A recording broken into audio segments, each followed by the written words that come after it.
Shalom Akim. Welcome to GMS Gallows on the Streets. I'm going to give all praise, glory, and honor to Yahweh, Bahashem Yahweh Shai, Bahashem Rakak Wadash, who I worship.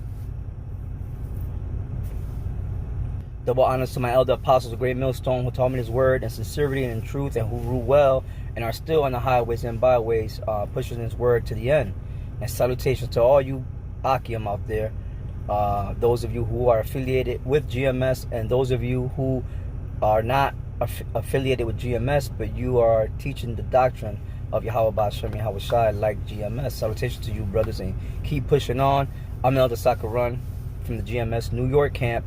I'm about to show a video dealing with Elon Musk's Neuralink, and how they go to explain on how they plan to insert this Neuralink or the RFID chip into people's brains, and how small it is and what you're able to do with it.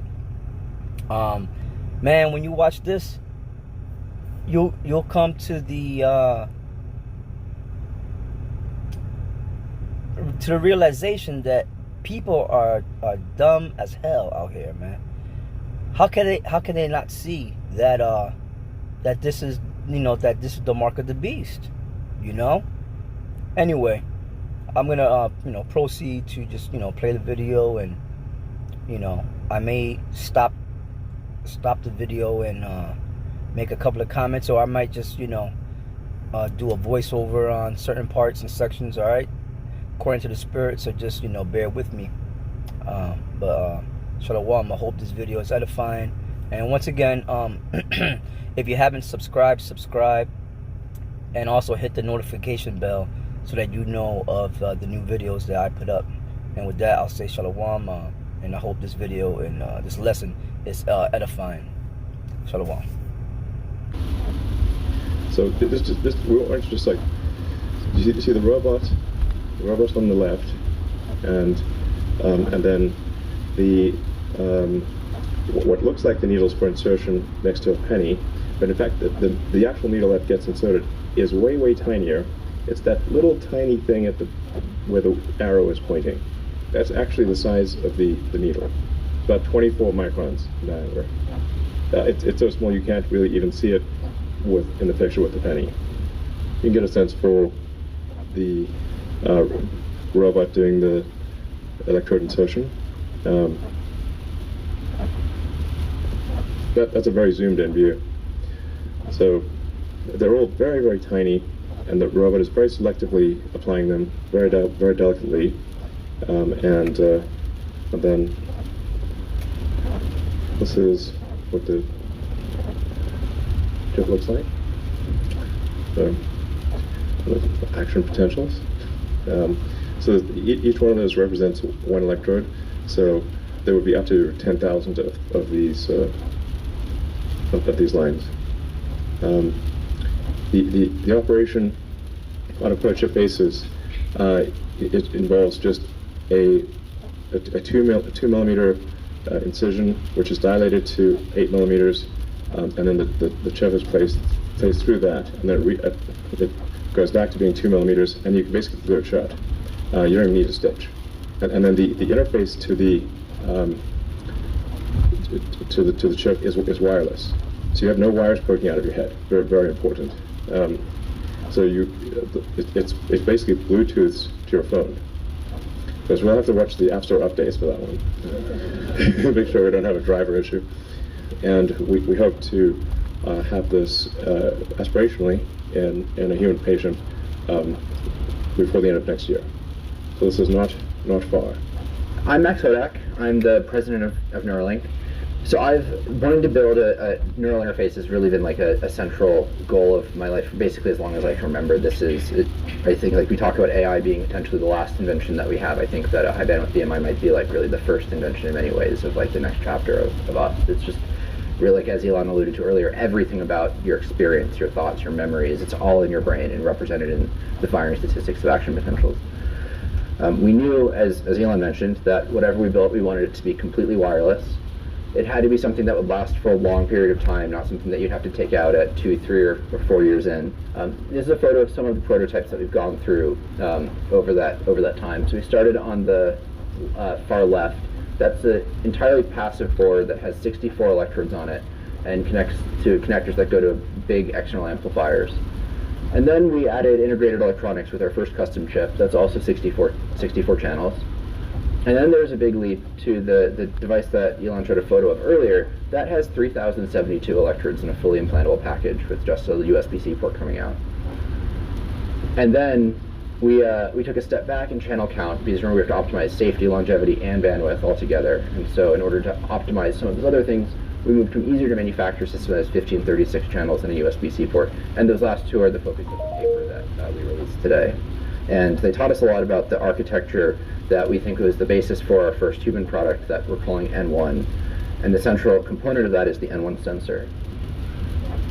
It's a little hermetic package.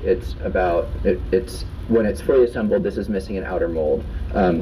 Fits into an 8mm diameter, 4mm tall cylinder. Exploding it, opening it up a little bit, you can see there's the thin film, which has the threads that Elon talked about, which is the wisp going off to the side. There's a hermetic substrate, and then that gets welded later to a package that goes over top, and that's mated to our custom electronics. And you really can't manipulate these with your hand. That part at the top is just a backing material that's surgical packaging. They're peeled off. The threads are peeled off that one at a time by the robot to place into the brain. And the first impetus for this is just you have to place these threads. You can't manipulate these threads. You need a robot. And then that grew into understanding where the blood vessels are and imaging into the tissue, and the surface of the brain moves because you're breathing and you have a heartbeat, and there's lots of complexity of dealing with this incredibly high entropy substrate. And so the N1 implant, we can place, as Elon mentioned, many of these, possibly up to 10. In one hemisphere, for our first patients, we're looking at four sensors, 3 in motor areas and 1 in a somatosensory area. And that connects wirelessly through the skin to a wearable device that we call the Link, which contains a Bluetooth radio and a battery. It'll be controlled through an iPhone app. You won't have to go to a doctor's office and have them have an exotic programmer to configure it. And so for the first product, we're really focusing on 3 distinct types of control. The first is giving patients the ability to control their mobile device, because we heard from over and over again from patient groups that if you have to have a caretaker around to press buttons for you, what's the point? You might as well have them do the thing. You have to get self-sufficient using the devices on your own. But we're working as hard as we can towards our first in-human clinical study next year. We developed this robot that can rapidly and precisely insert hundreds of individual threads representing thousands of distinct electrodes into the cortex in less than an hour. This tool allows a surgeon to aim between the blood vessels that cover the surface of the brain with micron-scale precision. Here the robot is selecting individual electrode threads and placing them into the brain in a pre-planned location with remarkable accuracy and repeatability. When you think of traditional neurosurgery, you probably think of something very invasive. Traditional surgery on the brain isn't something that patients ever look forward to or are excited about, except in the most dire circumstances. Usually a clamp is attached to the skull to keep it rigidly immobilized to the operating table. We often shave all or most of the patient's hair. Patients can end up with large visible scars. At Neuralink, we want to create an entirely different patient experience, something more like LASIK. We even want this to be possible under conscious sedation. That means you can get rid of the complexity and the risk of general anesthesia, as well as many of the unpleasant side effects, nausea, sore throat from a breathing tube. But our aim is to simplify the procedure, down to the injection of local anesthetic, a very small opening in the skin, a painless opening in the skull below, quick and precise placement of threads into the cortex, and then we fill that hole in the skull with the sensor, allowing the scalp to be closed up over it. Currently, there are no research or commercial devices that meet all of our requirements. So we built one out of microfabricated thin film polymers. And an average strand of hair is about 100 microns. Yet in this small footprint, we're able to fit our electrodes, our wires, and the insulation for each of those wires. This design is called Linear Edge. It's one of over 20 designs that we've made for our R&D work. We've progressively been increasing the number of electrodes per thread without significantly increasing the width of each of these threads at the base. Next, we assemble the electronics and then also attach a wired lid using a laser welding process. These two steps have required a lot of internal development as well. The result is the sensor that's ready for final assembly and implants into the body. Since the start of Neuralink, we've gone through 3 major revisions to the analog pixel, progressively improving both the size and power while maintaining performance. And our latest pixel on the right is at least 5 times smaller than the known state-of-the-art of similar architecture with 1 pixel dedicated per electrode as published in the academic literature. All of these functionalities that I outlined are integrated into a single 4 by 5 millimeter silicon die. This is in fact traces of a bunch of electrodes that came off of one of our devices, a bunch of electrodes from a single thread. And each trace shows you a voltage waveform in time as it's coming off of one of those threads. We have algorithms that can detect these spikes in real time as they're happening. And that allows us to collect data that looks something like this. This is what we call a spike raster. So each row there represents one channel of recording, and time goes from left to right. And each of those little tick marks is the time of a single spike in action potential. Now, if you look at that, you might think that looks pretty messy and it's not clear what's going on. But I'm going to do a little trick. I'm going to take those neurons and I'm going to rearrange them so that they're in the order of the tuning that they have, just as I told you about those 2 neurons. And if you do that, look what happens. Now suddenly structure emerges. And I think you'll agree, looking at that there's information in that stack of neurons that tells you about the movement. And that's exactly what we want to do. We want to do that kind of magic in an automated way to read out the movement. The way we do that is by building something that we call decoding algorithms. These are mathematical algorithms that we tune based on data like these to be able to take in just those rasters of spiking activity and output the movement that the person wants to make. For these little fake data, I built a very, very simple decoder, and sure enough, it's able to capture the intended movement. This is what we want to do on a bigger scale. That even if you're not actually making the movement, even if you're just thinking about the movement, or even if you're watching someone else make movement, the cells and motor cortex respond in a similar way. With that, we think that people will be able to get naturalistic control over the computers, not just a mouse, but also a keyboard, game controllers, and potentially other devices. That's what we're trying to do. So potentially with a device like this, you could restore speech to a paralyzed person who's no longer able to talk. But there's no reason in principle that we can't reach all of motor cortex. And that would give us access to any movement that a person thinks about, any movement at all.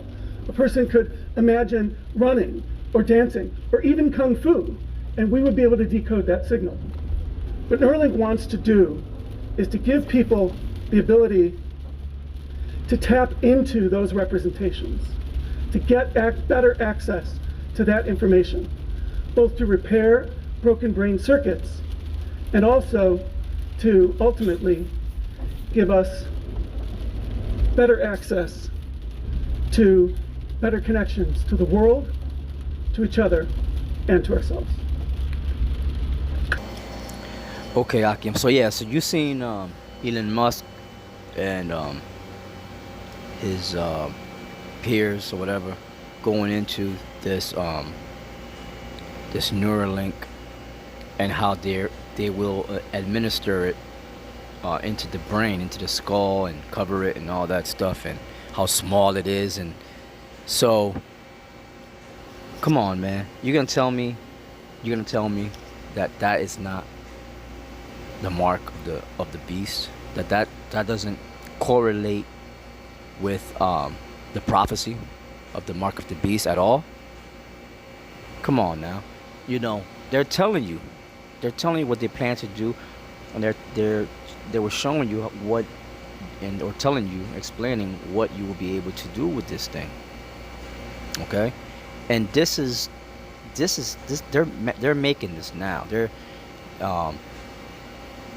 they have patients already. They have put this into and all that. I did a video not too long ago dealing with how, and I believe it was in China, it was one doctor, a surgeon. He used oh, and by the way, what you're looking at is the robot that they'll use to do this, to inject the Karagma, okay, this is the year of Karagma, into people's heads. All right, with the Karax, which is the needle or the tool that they will use to inject it with. Okay. Now, like I was saying, I saw a video of. I read somewhere that a surgeon in China performed an operation on his patient. It was a brain surgery. All right, and he did it from far away using robots. Okay, using cameras and all that shit, to see his patient from far away. Using the I believe it was using the Huawei 5G network.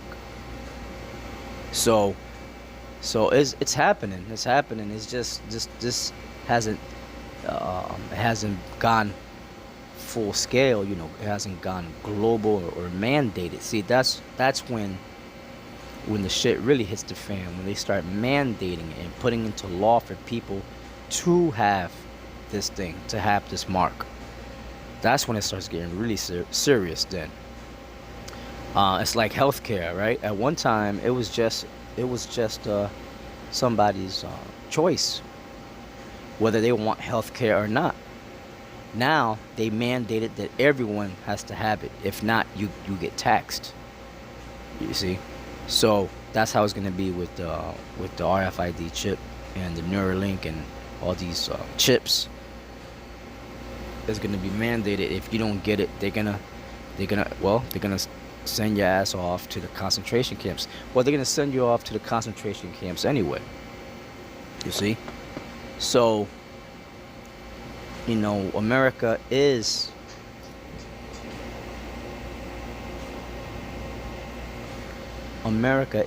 and is becoming more of a prison continent. That's why you had movies like Escape from New York and Escape from LA. If you brothers haven't seen that, I suggest that you see that movie. But it goes into, it's like post-apocalyptic and all that. But pretty much, New York and LA, they're like a big ass concentration camp and shit. Oh, and in that movie, I believe it was Escape from LA, or both, they bring out the RFID chip, okay, the microchip being inserted into people. All right, so put that in your list of movies to watch, man. So anyway, brothers, so yeah, so let me go ahead and get some scriptures here.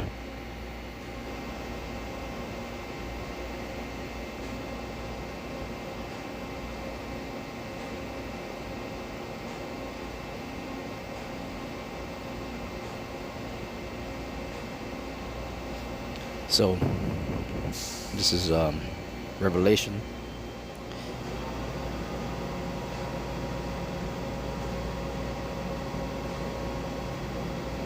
Revelation, the 13th chapter and the 14th verse, right? And deceiveth them that dwell on the earth by the means of those miracles which he had power to do in the sight of the beast, saying to them that dwell on the earth, that they should make an image to the beast which had the wound by a sword and did live. Right, that beast is the Roman Empire, and it lived again. Yes, it's alive right now, okay, by way of America. All right, spiritually, this is Rome all over again. And NATO is the beast. The EU is the 10 horns. All right, so it did live. It's alive. We're living in the Roman Empire.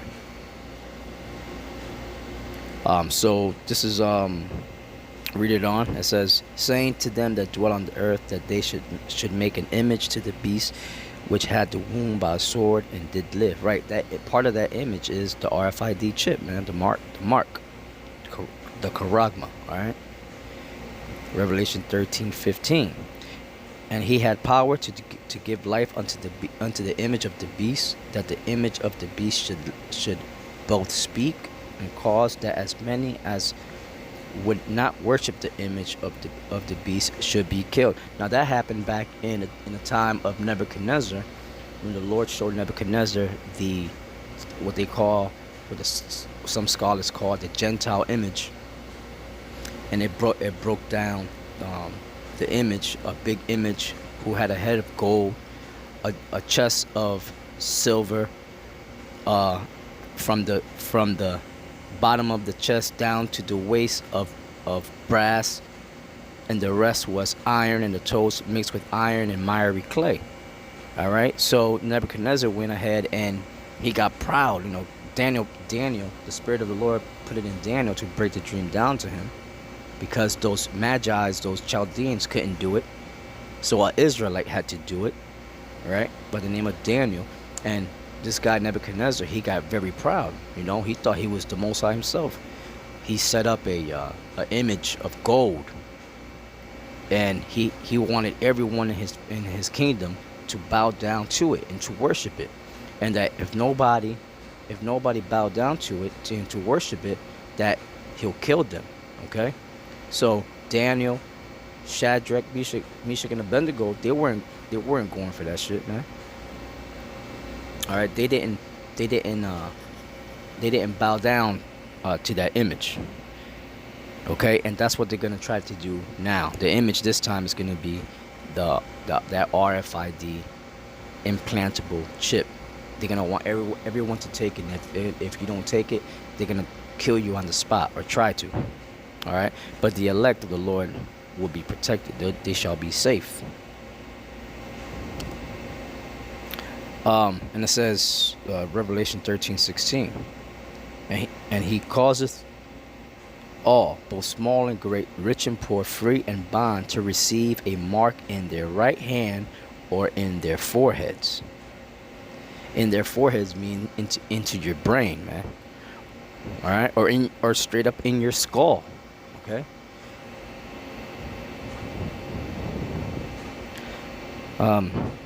Now let's go to and it says Revelation 13:17, and that no man might buy or sell, save he that had the mark, or the name of the beast, or the number of his name. Now let's go to the breakdown here in Revelation 13:16. Go to tools. Go to where it says mark.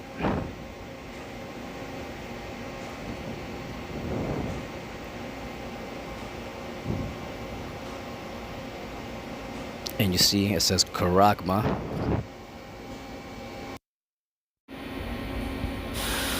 Strong's G 5480. Charagma. Charagma.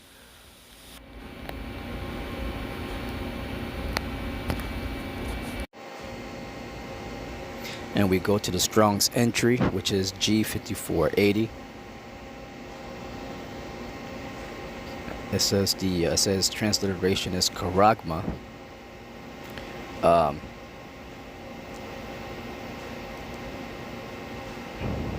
Strong's info, it says charagma, from the same as 5482, which is charax. It says a scratch or etching. Example, stamp as a badge of servitude. Right, that's exactly what they want to do. The elite want to have the whole entire world as slaves. Or sculptured figure, statue, graven, mark. Okay. They should have had something that's implanted into you. Yeah, because that's what it is. Give me a second. This is the Vine's Expository Dictionary, and the entry says graven, from carazzo, to engrave, akin to character, and impress, right, to impress a mark, right? Let me see, it says a mark, a stamp, a thing graven.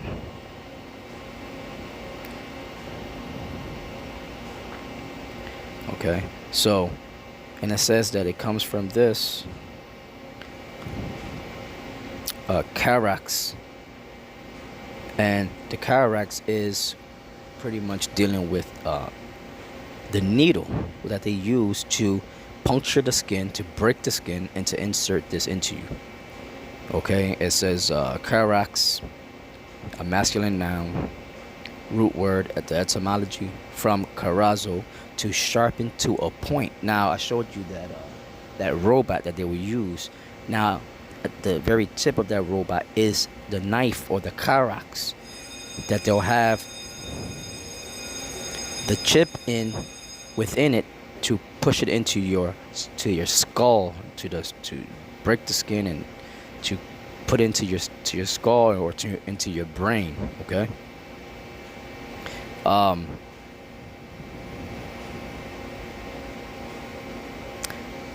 It says Carax, from carazzo, to sharpen to a point, right? A needle, akin to 1120 G 1125, through the idea of scratching a stake, example by implication or implantation. A palisade or rampart. The palisade, that's what Elder Apostle Tahar calls it, the palisade. Military mound for something else. Okay, so you see, brothers, this is the Lord showing us exactly what these devils were gonna do. The Lord showed us this, man. He showed St. John this on the island Patmos, man. 2,000 years ago. All right, and now it's coming into fruition. That's how the Lord does it. It's called prophecy, and we are to remain pretty much patient until everything comes to pass. You know, according to His word, according to His prophecy. So, but anyway. I gotta get back to work, and Lord willing, this is definitely a good topic to go into more often than not, because this is prophecy, and this is the year of the Charagma, and this is what we're supposed to be talking about, man. All right. So with that, I'm gonna sign off. Don't forget to subscribe and hit the notification bell so that you'll be notified of all the new videos that I put up. Elder Sakuran signing off. Shalom.